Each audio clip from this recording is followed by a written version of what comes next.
നമസ്കാരം. ഇറാനുമായി വാരാന്ത്യത്തിൽ സമാധാന കരാറിൽ ഒപ്പിടുമെന്ന് യുഎസ് പ്രസിഡന്റ് ഡൊണാൾഡ് ട്രംപ് പറഞ്ഞിട്ടുണ്ട്. ഇതോടെ തന്നെ യുദ്ധത്തിന്റെ കാര്യത്തിൽ വളരെയധികം തന്നെ തീർപ്പായിട്ടുണ്ടെന്ന് പ്രതീക്ഷിക്കുന്നു.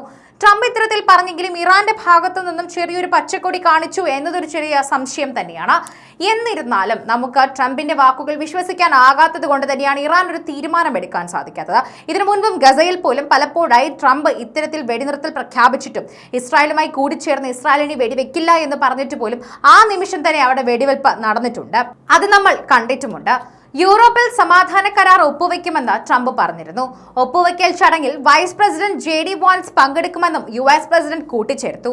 ഇറാൻ ആക്രമിക്കുമെന്ന ഭീഷണി മുഴക്കി, അതായത് ഇറാനെ ആക്രമിക്കുമെന്ന് ഭീഷണി മുഴക്കിയതിന് പിന്നാലെ നാടകീയമായ രംഗങ്ങളാണ് ട്രംപിന്റെ പെരുമാറ്റം. ഇരു രാജ്യങ്ങളും തമ്മിൽ ധാരണ രൂപപ്പെട്ടതായി തന്നെ വെളിപ്പെടുത്തിയ ട്രംപ് കരാർ ഒപ്പുവെക്കുന്നതോടെ തന്നെ ഹോർമൂസ് തുറക്കുമെന്നും അറിയിച്ചിട്ടുണ്ടായിരുന്നു. കരട് ധാരണാപത്രത്തിലെ ഭൂരിഭാഗം കാര്യങ്ങളിലും സമവായത്തിൽ എത്തിയെങ്കിലും അന്തിമ തീർപ്പില്ലെന്ന ഇറാൻ വിദേശകാര്യ മന്ത്രാലയ വക്താവ് ഇസ്മായിൽ ബഗായി പറഞ്ഞിട്ടുണ്ടായിരുന്നു. ഖത്തർ അമീർ ഉൾപ്പെടെ വിവിധ ഗൾഫ് നേതാക്കളുമായി ട്രംപ് ഫോണിൽ സംസാരിച്ചിട്ടുണ്ടായിരുന്നു. കുവൈറ്റ് എയർപോർട്ടിന് നേരെ ഇറാൻ നടത്തിയ ആക്രമണത്തിൽ റഡാർ സംവിധാനത്തിന് തകരാർ സംഭവിച്ചതായി വെളിപ്പെടുത്തലും പുറത്തു വന്നിട്ടുണ്ട്. അതേസമയം ഹോർമൂസ് കടലിടുക്കിന് സമീപമുള്ള ബന്ദർ അബ്ബാസ്, ഖിഷം ദ്വീപ്, ജാസ്, സിറിക് എന്നീ പ്രദേശങ്ങളിലും US ആക്രമണം നടത്തി.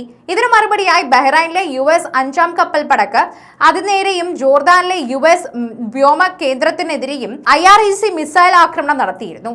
പശ്ചിമേഷ്യയിലെ വീണ്ടും സംഘർഷം ഉടലെടുത്തതോടെ തന്നെ ഹോർമൂസ് വഴിയുള്ള എണ്ണ ഗതാഗതം പൂർണ്ണമായി തടസ്സപ്പെട്ടിരിക്കുകയാണ്. ഇത് ഊർജ്ജ മേഖലയെ കടുത്ത പ്രതിസന്ധിയിലാക്കിയതായി ലോകബാങ്ക് ചൂണ്ടിക്കാട്ടി. ഇറാനെതിരായിട്ടുള്ള ആക്രമണങ്ങൾ റദ്ദാക്കുന്നുവെന്ന അമേരിക്കൻ പ്രസിഡന്റ് ഡൊണാൾഡ് ട്രംപിന്റെ പ്രഖ്യാപനം അമേരിക്കൻ ഇസ്രായേൽ ബന്ധത്തിൽ വിള്ളൽ വീഴ്ത്തിയതായി തന്നെ റിപ്പോർട്ടുകളുണ്ട്. ഇറാനുമായുള്ള ചർച്ചകൾ പൂർത്തിയായതും യുദ്ധം അവസാനിപ്പിക്കാനുള്ള കരാറിന് ഇറാൻ നേതൃത്വം അംഗീകാരം നൽകിയെന്നും അവകാശപ്പെട്ടാണ് ട്രംപ് ഇനി ഇറാനെതിരെ ആക്രമണം ഉണ്ടാകില്ലെന്ന് പ്രഖ്യാപിച്ചത്. എന്നാൽ ഈ ചർച്ചകൾക്ക് കുറിച്ച് ഇസ്രായേൽ പ്രധാനമന്ത്രി മുൻകൂട്ടി അറിവ് ഉണ്ടായിരുന്നില്ല എന്നതും അമേരിക്കൻ മാധ്യമമായ ആക്സിയോസ് റിപ്പോർട്ട് ചെയ്ത് എത്തിയിട്ടുണ്ടായിരുന്നു. ട്രംപിനോട് അടുത്തു നിൽക്കുന്ന സഖ്യകക്ഷികളെ വിളിച്ചാണ് നെതന്യാഹു കാര്യങ്ങൾ അറിയിക്കുന്നതെന്നും റിപ്പോർട്ടിലുണ്ട്. ഇറാൻ നേതൃത്വവുമായി നടന്ന ചർച്ചകൾ ഉന്നത തലത്തിൽ തന്നെ അംഗീകരിക്കപ്പെട്ടതായും അമേരിക്കയ്ക്ക് പുറമെ Israel, Saudi Arabia, UAE, Qatar തുടങ്ങിയ രാജ്യങ്ങളും ഇതിൽ പങ്കാളികളാണെന്നും ട്രംപ് അവകാശപ്പെട്ടു. എന്നാൽ ഇസ്രായേൽ ഈ കരാറിൽ ഭാഗമല്ലെന്ന് നെതന്യാഹുവിന്റെ ഓഫീസ് പ്രസ്താവനയിൽ പുറത്തിറക്കിയിട്ടുണ്ടായിരുന്നു. അതേസമയം ആണവ സാമഗ്രികൾ നീക്കം ചെയ്യാനും പ്രോക്സി ഭീകര ഗ്രൂപ്പുകൾക്കുള്ള സഹായം അവസാനിപ്പിക്കാനും ട്രംപ് ഉറപ്പു നൽകിയതിനെ ഇസ്രായേൽ അഭിനന്ദിച്ചു. ട്രംപിന്റെ വിലക്ക് ലംഘിച്ച് ഇസ്രായേൽ ഇറാനെ ആക്രമിച്ചത് ട്രംപിനെ പ്രകോപിപ്പിച്ചുവെന്ന അഭ്യൂഹം നിലനിൽക്കവെയാണ് ഇസ്രായേലിന്റെ ഒരു വലിയ പ്രതികരണം തന്നെ രംഗത്ത് വരുന്നത്.